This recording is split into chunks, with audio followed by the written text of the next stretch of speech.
ಬಾ, ನಿನಗೂ ಎಣ್ಣೆ ಹಚ್ತೀನಿ. ನಿನ್ನ ತಲೆ ಕೂದಲು ಹುಲ್ಲಿನ ಹಾಗೆ ಒಣಗಿ ಹೋಗಿದೆ ಎಂದು ಹೇಳಿದಾಗ ಪ್ರಜ್ವಲ್ ಉದಾಸೀನದಿಂದ ತಲೆ ಆಡಿಸಿದ. ಬೇಡ, ನನಗದೆಲ್ಲ ಅಭ್ಯಾಸವಿಲ್ಲ. ಅವನಿಗೆ ಹೇಗೆ ಬೇಕೋ ಹಾಗಿರಲಿ ಬಿಡು, ಯಾವುದಕ್ಕೂ ಬಲವಂತ ಮಾಡಬೇಡ. ಗೋಪಾಲ ಹೆಂಡತಿಯತ್ತ ಹುಬ್ಬು ಗಂಟಾಕಿ ನೋಡಿ ಪ್ರಜ್ವಲ್ನತ್ತ ತಿರುಗಿದ. ಹೋಗು, ಸ್ನಾನನಾದರೂ ಮಾಡ್ಕೊಂಡು ಬಾ, ನಿನ್ನ ಮೈ ವಾಸನೆ ಹೋಗುತ್ತೆ. ಸುಮತಿ ಸಾತ್ವಿಕನ ಪ್ಯಾಂಟ್ ಶರ್ಟನ್ನೇ ತಂದು ಅವನ ಕೈಗಿಟ್ಲು. ನೀನು ಸ್ನಾನ ಮುಗಿಸಿ ಬರೋ ಅಷ್ಟರಲ್ಲಿ ತಿಂಡಿ ಮಾಡ್ತೀನಿ. ನಿನಗೇನು ತಿಂಡಿ ಇಷ್ಟ ಅಂತ ಹೇಳು, ಅದನ್ನೇ ಮಾಡೋಣ. ಏನೂ ಬೇಡ, ಯಾಕೋ ಬಾಯಿ ರುಚಿಯೇ ಇಲ್ಲ. ಏನು ತಿಂದರೂ ಕಸ ತಿಂದಾಗತ್ತೆ. ಪ್ರಜ್ವಲ್ ಗೊಣಗುತ್ತಾ ಹೋಗಿ ಬಚ್ಚಲ್ ಮನೆಯ ಬಾಗಿಲು ಹಾಕೊಂಡ. ಪ್ರಜ್ವಲ್ ತುಂಬ ಬದಲಾಗಿದ್ದಾನೆ ಎಂದು ಯಾರಾದರೂ ಸುಲಭವಾಗಿ ಗುರುತಿಸ್ಬೋದಿತ್ತು. ಪ್ರಪಂಚವನ್ನೇ ಜಯಿಸಬಲ್ಲೆ ಎಂದು ಉತ್ಸಾಹ ತೋರಬೇಕಾದ ವಯಸ್ಸಿನಲ್ಲಿ ತನಗೂ ಈ ಪ್ರಪಂಚಕ್ಕೂ ಸಂಬಂಧವೇ ಇಲ್ಲವೆನ್ನುವಂತೆ ವೈರಾಗ್ಯ ತಾಳಿದ ನಿರಾಸಕ್ತಿ, ಆಲಾಸಿಕೆ, ಉದಾಸೀನ ಅವನ ವ್ಯಕ್ತಿತ್ವವನ್ನೇ ಕುಂಗ ಹಾಕಿತು. ಊಟ ತಿಂಡಿಯು ಇಂಥದ್ದು ತಿನ್ನಬೇಕೆಂಬ ಆಸೆ ಇಲ್ಲ. ಅನ್ನದ ಅಗಳಿನಲ್ಲಿ ಕೈಯಾಡಿಸಿ ಮೇಲೇಳ್ತಿದ್ದ. ಒಂದು ಕಡೆ ಸಮಾಧಾನದಿಂದ ಕುಳಿತುಕೊಂಡಿರಲು ಅವನಿಗೆ ಸಾಧ್ಯ ಆಗ್ತಿರಲಿಲ್ಲ. ಏನೋ ಹುಡುಕಾಡುವವನಂತೆ ಅಲ್ಲಿಂದಿಲ್ಲಿಗೆ ತಿರುಗಾಡಿಕೊಂಡು ಆಗಾಗ ಕೈ ಕೊಡುತ್ತಾ ತನಗೆ ತಾನೇ ಮಾತನಾಡ್ಕೊಳ್ತಿದ್ದ. ಅಮ್ಮ, ಪ್ರಜ್ವಲ್ ಒಂಥರ ವಿಚಿತ್ರವಾಗಿ ವರ್ತಿಸ್ತಾನೆ ಅಲ್ವಾ? ಅವನು ಮೊದಲಿನ ಹಾಗೆ ಇಲ್ವಲ್ಲ? ಸಾತ್ವಿಕ್ ಹೇಳಿದಾಗ ಸುಮತಿ ವ್ಯಾಕುಲಗೊಂಡ್ಳು. ಹೌದು ಕಣೋ, ಯಾಕೋ ಪಾಪ ಹುಡುಗ ತೀರಾ ಬಡವಾಗ್ಬಿಟ್ಟಿದ್ದಾನೆ. ಸಾತ್ವಿಕ್ ಅವಳ ಮುಂದೆ ಕುಳಿತು ಮೆಲುಧ್ವನಿಯಲ್ಲಿ, ಅಮ್ಮ, ಅವನು ತಗೊಳ್ತಾ ಇದ್ದಾನೆ ಅಂತ ನನ್ನ ಫ್ರೆಂಡ್ಸ್ ಹೇಳ್ತಾರೆ. ಅವನ ಕೈ ಮೇಲೆ ಸೂಜಿ ಚುಚ್ಚಿದ ಹಾಗೆ ಎಷ್ಟೊಂದು ಕಲೆಗಳಿವೆ, ನೋಡಿದ್ಯಾ? ಯಾಕಮ್ಮ, ಅವನಿಗೆ ಅರ್ಥ ಆಗೋದಿಲ್ವಾ ಎಂದು ಕೇಳಿದಾಗ ಸುಮತಿ ಸ್ತಬ್ಧಳಾದ್ಲು. ಪ್ರಜ್ವಲ್ನ ಬದಲಾದ ನಡವಳಿಕೆಯ ಹಿಂದೆ ಹೀಗೊಂದು ಕಾರಣ ಇರಬಹುದೆಂದು ಅವಳ ಕನಸಿನಲ್ಲೂ ಊಹಿಸಿರಲಿಲ್ಲ. ನೀನು ಹೇಳೋದು ನನ್ನ ಕೈಯಲ್ಲಿ ನಂಬೋಕ್ಕಾಗ್ತಿಲ್ಲ ಸಾಧ್ವಿ.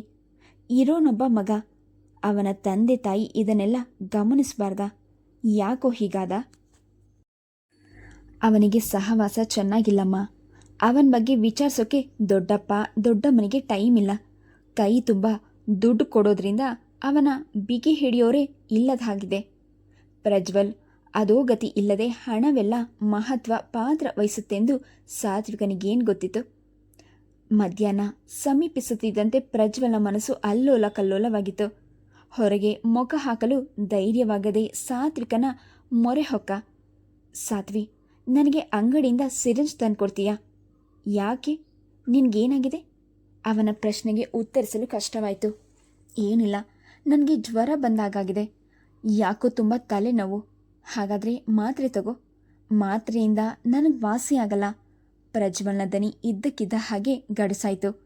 ಸಾತ್ವಿಕ್ ಅದನ್ನು ಲೆಕ್ಕಿಸಿದಂತೆ, ಇಂಜೆಕ್ಷನ್ ತಗೊಳ್ಳೋಕ್ಕೆ ನೀನು ಡಾಕ್ಟ್ರಲ್ಲ, ಮಾತ್ರೆ ತಂದುಕೊಡ್ತೀನಿ, ನುಂಗಿ ರೆಸ್ಟ್ ತಗೋ ಎಂದು ಅವನ ಜೊತೆ ಇರಲು ಬೇಸರವಾಗಿ ಎದ್ದೋದ. ಪ್ರಜ್ವಲ್ ಚಡಪಡಿಸುತ್ತಾ ರೂಮಿನಲ್ಲಿ ಅತ್ತಿಂದಿತ್ತ ಓಡಾಡಿದ. ಸಾತ್ವಿಕ್ ಶೇವ್ ಮಾಡಿಕೊಳ್ಳಲು ಇಟ್ಟಿದ್ದ ರೇಸರ್ ಅವನ ಕಣ್ಣಿಗೆ ಬಿದ್ದಾಗ ಅವನ ಮುಖ ಅರಳಿತು. ಸಾತ್ವಿಕ್, ಅವನು ಕೂಗಿದಾಗ ಸಾತ್ವಿಕ್ ನಿಧಾನವಾಗಿ ಬಂದ. ಏನು ಕೂಗಿದ್ದು? ತಲೆನೋವು ಇನ್ನೂ ವಾಸಿಯಾಗಿಲ್ವಾ? ನೋಡು, ನನ್ನ ಕೈ ಗಾಯ ಆಗಿ ರಕ್ತ ಬರ್ತಿದೆ. ಒಂದು ಟೆಟ್ವೈಟ್ ಇಂಜೆಕ್ಷನ್ ತಗೊಳ್ಳಲೇಬೇಕು. ಈಗಲೇ ಸಿರಂಜ್ ತಂದ್ಕೊಡು. ಪ್ರಜ್ವಲ್ ತನ್ನ ಕೈ ಸಾತ್ವಿಕನ ಮುಂದೆ ನೀಡಿದಾಗ ಸಣ್ಣಗೆ ನಡುಗುತ್ತಿದ್ದ ಮುಂಗೈ ಮೇಲೆ 2 ಇಂಚಿನ ಗಾಯವಿತ್ತು. ಅದರಿಂದ ರಕ್ತ ಬಸರುತ್ತಿದ್ರೂ ಪ್ರಜ್ವಲ್ನ ಕಣ್ಗಳಲ್ಲಿ ಗೆಲುವಿನ ಛಾಯೆ ಮೂಡಿತು. ಅವನು ಇಂಜೆಕ್ಷನ್ಗಾಗಿ ಎಂಥ ಹೀಯ ಕೃತ್ಯ ಮಾಡಲು ಹಿಂಜರಿಯುವವನಲ್ಲ ಎಂದು ಸಾತ್ವಿಕನಿಗೆ ಜಿಗುಪ್ಸೆ ಆಯಿತು. ಅವನಿಗೆ ಅಂಗಡಿಯಿಂದ ಸಿರಿಂಜ್ ತಂದುಕೊಟ್ಟಾಗ ಪ್ರಜ್ವಲ್ ಅದನ್ನು ಪಕ್ಕನೆ ಕಿತ್ಕೊಂಡು ಅಟ್ಯಾಚ್ಡ್ ಬಾತ್ರೂಮ್ಗೆ ಹೋಗಿ ದಡಾರನೆ ಬಾಗಿಲು ಹಾಕೊಂಡ. ಅವನ ಜೇಬಿನಲ್ಲಿ ಸಾತ್ವಿಕನಿಗೆ ಮೈಯೆಲ್ಲ ಹುರಿದೋಯ್ತು. ಅಮ್ಮ, ಮೊದಲು ಇವನನ್ನು ಮನೆಯಿಂದ ರವಾನಿಸು. ಈ ಅನಾಚಾರವೆಲ್ಲ ನಮ್ಮನೆಯಲ್ಲಿ ನಡೆಯೋದು ಬೇಡ ಎಂದು ರೇಗಿದಾಗ ಸುಮತಿ ಮಾತನಾಡಲಿಲ್ಲ. ಗೋಪಾಲನಿಗೆ ಯಾವ ಸಮಾಚಾರವೂ ಗೊತ್ತಿರಲಿಲ್ಲ. ಭಾನುವಾರ ಆಫೀಸ್ಗೆ ಹೋಗಬೇಕಾಗಿತ್ತು. ಅವನಿಗೆ ಸೋಮವಾರ ರಜಾ ದಿನ. ಅವನು ಕೆಲಸಕ್ಕೆ ಹೊರಡಲು ಸಿದ್ಧವಾದಾಗ ಸುಮತಿ ಮೆಲುಧ್ವನಿಯಲ್ಲಿ ಅವನಿಗೆ ಹೇಳಿದ್ಲು, ನೀವು ಗೋವಿಂದ ಬಾವನಿಗೆ ಆಫೀಸ್ನಿಂದ ಫೋನ್ ಮಾಡಿ ಪ್ರಜ್ವಲ್ ಇಲ್ಲಿಗೆ ಬಂದಿರೋ ವಿಷಯ ತಿಳಿಸ್ಬಿಡಿ. ಅವರಿಗೂ ಆತಂಕ ಇರುತ್ತೆ. ಆ ಹುಡುಗ ಅವರಿಗೆ ಹೇಳಿ ಬಂದಿದ್ದಾನೋ ಇಲ್ವೋ. ಆದರೆ ಅದರ ಪರಿವೇ ಬರಲಿಲ್ಲ. ಗೋಪಾಲ ಸಂಜೆ ಮನೆಗೆ ಬರುವ ಹೊತ್ತಿಗೆ ಸ್ವತಃ ಗೋವಿಂದನೇ ಬಂದು ಕುಳಿತಿದ್ದ. ಅವನ ಮುಖ ಉದ್ವೇಗದಿಂದ ಕೆಂಪೇರಿತು. ಎಲ್ಲಮ್ಮ, ನನ್ನ ಕುಮಾರ್ ಕಂಠೀರವ? ಅವನು ಮಲಗಿದ್ದಾನೆ. ಬನ್ನಿ ಭಾವ. ಸುಮತಿ ಆದರಿಂದ ಸ್ವಾಗತಿಸಿದ್ಲು. ಪ್ರಜ್ವಲ್ ಇಂಜೆಕ್ಷನ್ ಪ್ರಭಾವದಿಂದ ನಿದ್ರಾಲೋಕದಲ್ಲಿ ತೇಲಿ ಹೋಗಿದ್ದ. ಗೋವಿಂದ ಸುಮತಿಯ ಉಪಚಾರಕ್ಕೆ ಸ್ಪಂದಿಸದೆ ನೇರವಾಗಿ ರೂಮಿಗೆ ಹೋಗಿ ಮಲಗಿದ್ದ ಪ್ರಜ್ವಲ್ನನ್ನು ಹೊರಟಾಗಿ ಹಿಡಿದೆಳಿಸಿದ. ಹೇಳು ಮೇಲೆ ರಾಸ್ಕಲ್, ನನಗೆಲ್ಲ ವಿಷಯ ಗೊತ್ತಿದೆ. ನಮ್ಮ ಕಣ್ ತಪ್ಪಿಸಿ ಇಲ್ಲಿಗೆ ಬಂದು ಬಚ್ಚಿಟ್ಕೊಂಡಿದ್ಯಾ? ತಂದೆಯನ್ನು ನೋಡಿದೊಡನೆ ಪ್ರಜ್ವಲ್ನ ಆಮೇಲೆಲ್ಲ ಎಳೆದು ಹೋದಂತಾಯಿತು. Daddy, daddy, save me daddy. ನೀನೇ ನನ್ನನ್ನು ಕಾಪಾಡಬೇಕು. ಇಲ್ದಿದ್ರೆ ನಾನು ಆತ್ಮಹತ್ಯೆ ಮಾಡ್ಕೊಂಡ್ಬಿಡ್ತೀನಿ. ಪ್ರಜ್ವಲ್ ಜೋರಾಗಿ ಅಳುತ್ತಾ ಗೋವಿಂದನ ಕಾಲು ಹಿಡಿದಾಗ ಗೋವಿಂದನಿಗೆ ಕೋಪ ಹುಕ್ಕಿ ಬಂತು. ಥೂ, ದೂರ ಹೋಗೋ. ನೀನು ನನ್ನ ಮಗನೇ ಅಲ್ಲ. ದೇಶ ಹಾಳು ಮಾಡೋ ಇಂಥ ಮಗ ಹುಡ್ತಾನೆ ಅಂತ ನನಗೆ ಮೊದಲೇ ತಿಳಿದಿದ್ರೆ ನೀನು ಹುಟ್ಟಿದ ತಕ್ಷಣ ಕುತ್ತಿಗೆ ಕಿವಿಚಿ ಸಾಯಿಸ್ಬಿಡ್ತಿದ್ನಲ್ಲೋ ಎಂದು ಅಬ್ಬರಿಸಿದಾಗ ಪ್ರಜ್ವಲ್ ಇನ್ನೂ ಅಳುತ್ತಲೇ ಇದ್ದ. ಗೋಪಾಲ ಸುಮತಿಗೆ ಅದರ ತಲೆ ಬುಡ ಅರ್ಥವಾಗಲಿಲ್ಲ. ಬಾವಾ, ಏನಾಯಿತು? ಪ್ರಜ್ವಲ್ ಏನು ತಪ್ಪು ಮಾಡಿದ್ದಾನೆ? ಏನು ತಪ್ಪು ಮಾಡಿಲ್ಲ ಅಂತ ಕೇಳಮ್ಮ. ನನ್ನ ಯಾವುದೋ ಜನ್ಮದ ಪಾಪದ ಕರ್ಮ ಇವನು ಎಂದು ಗೋವಿಂದ ಹಣೆ ಚಚ್ಕೊಂಡ. ಮೊದಮೊದಲು ಪ್ರಜ್ವಲ್ನ ಮನಸ್ಸು ಹೀನ ಕೃತ್ಯಕ್ಕೆ ಕೈ ಹಾಕಲು ಪ್ರತಿಭಟಿಸಿದ್ರು. ಹಣದ ಲಾಲಾಸೆ ಅವನ ನಿಲುವನ್ನು ಬದಲಾಯಿಸಿತು. ಇತ್ತೀಚೆಗೆ ಅವನೇ ಖುದ್ದಾಗಿ ಕಿಶೋರ್ನ ಬಳಿ ಬಂದು, ಇವತ್ತು ಎಲ್ಲಿಗೆ ನನ್ನ ಡ್ಯೂಟಿ ಎಂದು ಕೇಳುವಷ್ಟು ತಯಾರಾಗಿದ್ದ.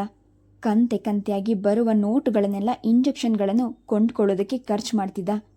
ಪದೇ ಪದೇ ಕಿಶೋರ್ನನ್ನು ಬೇಡಿಕೊಳ್ಳೋದು ಬೇಡವೆಂದು ತಾನೇ ಒಂದಿಷ್ಟು ಮನೆಯಲ್ಲಿ ರೂಮ್ನಲ್ಲಿ ಬಚ್ಚಿಟ್ಕೊಳ್ಳಲು ಆರಂಭಿಸಿದ.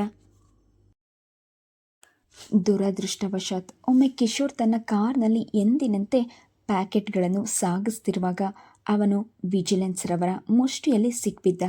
ನಗರದ ಅತ್ಯಂತ ಶ್ರೀಮಂತರ ಪುತ್ರ ಕಿಶೋರ್ ಮೆಹ್ತಾ ಪ್ಯಾಕೆಟ್ಗಳನ್ನು ನಡೆಸ್ತಿದ್ದಾನೆ ಎಂಬ ಗುಮಾನಿ ವಿಜಿಲೆನ್ಸ್ ರವರಿಗೆ ಮೂಡಿದ್ರಿಂದ ಅವನ ಚಟುವಟಿಕೆಗಳ ಮೇಲೆ ಕಣ್ಣಿಟ್ಟಿದ್ರು. ಅವನು ರೇಸ್ ಕೋಸಿನ ರಸ್ತೆಯಲ್ಲಿ ಕಾರಿನಲ್ಲಿ ಹೋಗ್ತಿದ್ದಾಗ ತನ್ನನ್ನು ಹಿಂಬಾಲಿಸ್ತಿದ್ದ ಕಾರನ್ನು ಕಂಡು ಗಾಬರಿಯಾಗಿದ್ದ.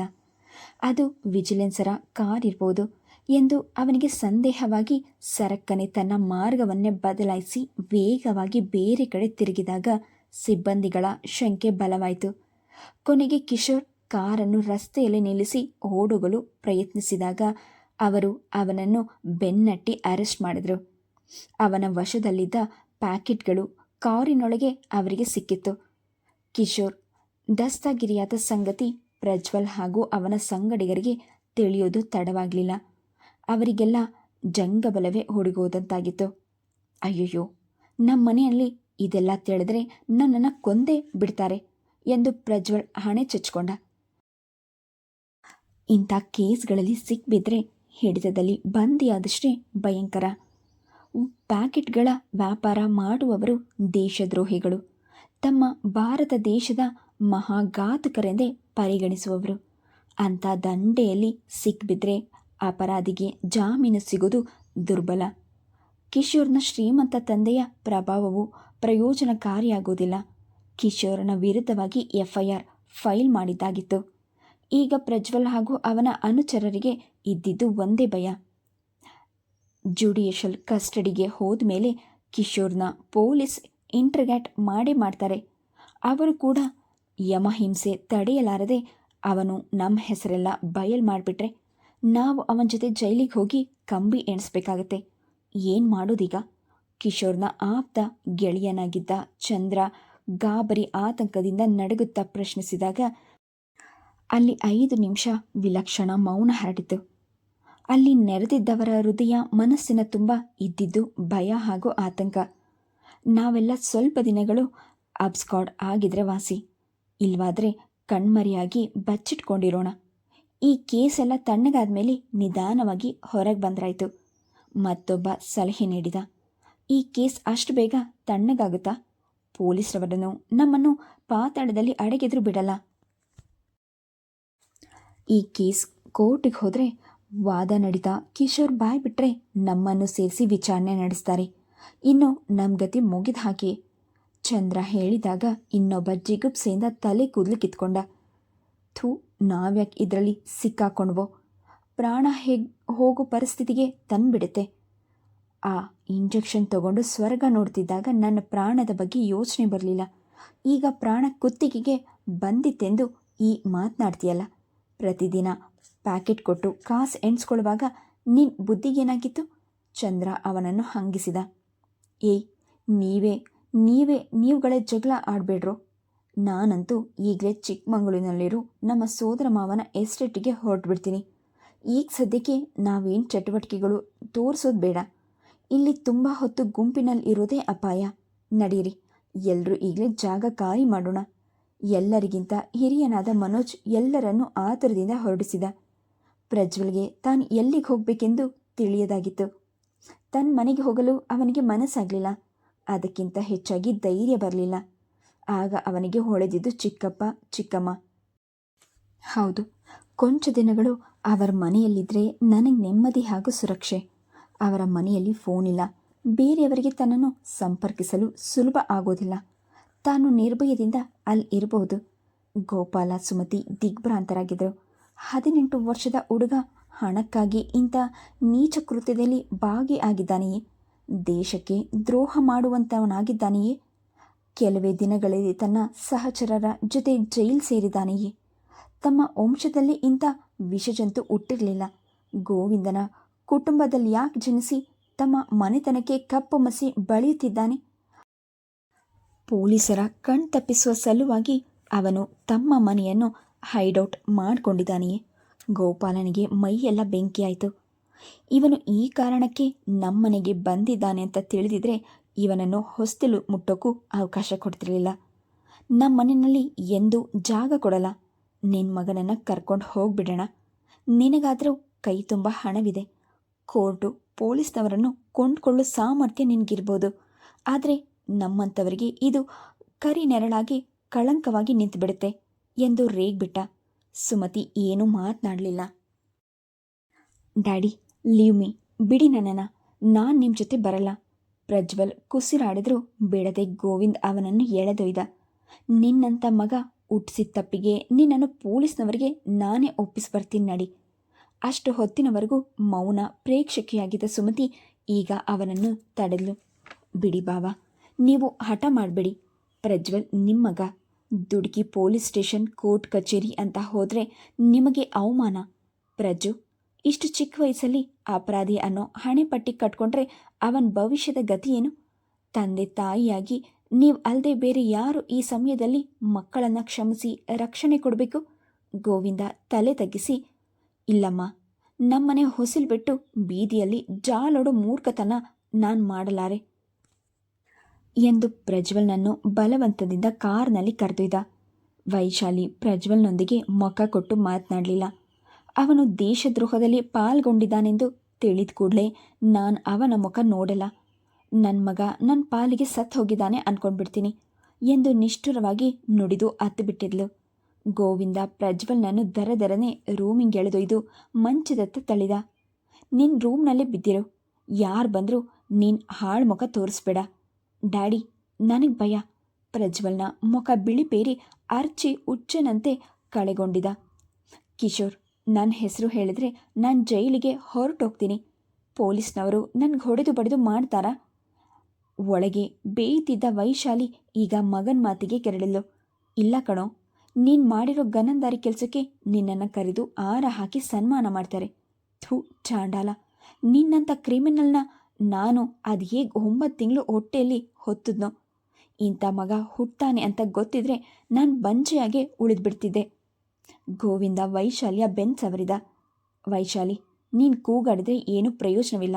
ಸಮಾಧಾನ ತಂದ್ಕೋ. ವೈಶಾಲಿಯ ರೋಷ ಆವೇಶ ಕಣ್ಣೀರಿನ ರೂಪದಲ್ಲಿ ಹರಿಯಿತು. ಹೇಗೆ ಸಮಾಧಾನ ತಂದ್ಕೊಳ್ಳೋದು?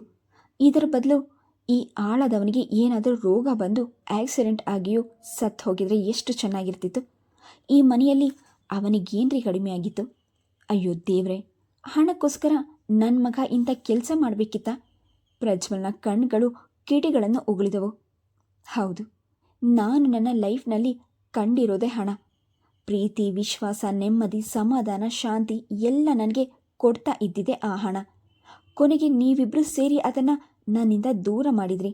4 ದಿನ ಬದುಕಿರೋಕೆ ನಾನು ಅದನ್ನು ತಲೆ ಒಡೆದಾದ್ರೂ ಸಂಪಾದನೆ ಮಾಡಬೇಕಿತ್ತು. ಅದಕ್ಕೆ ಈ ಕೆಲಸ ಮಾಡಿದೆ.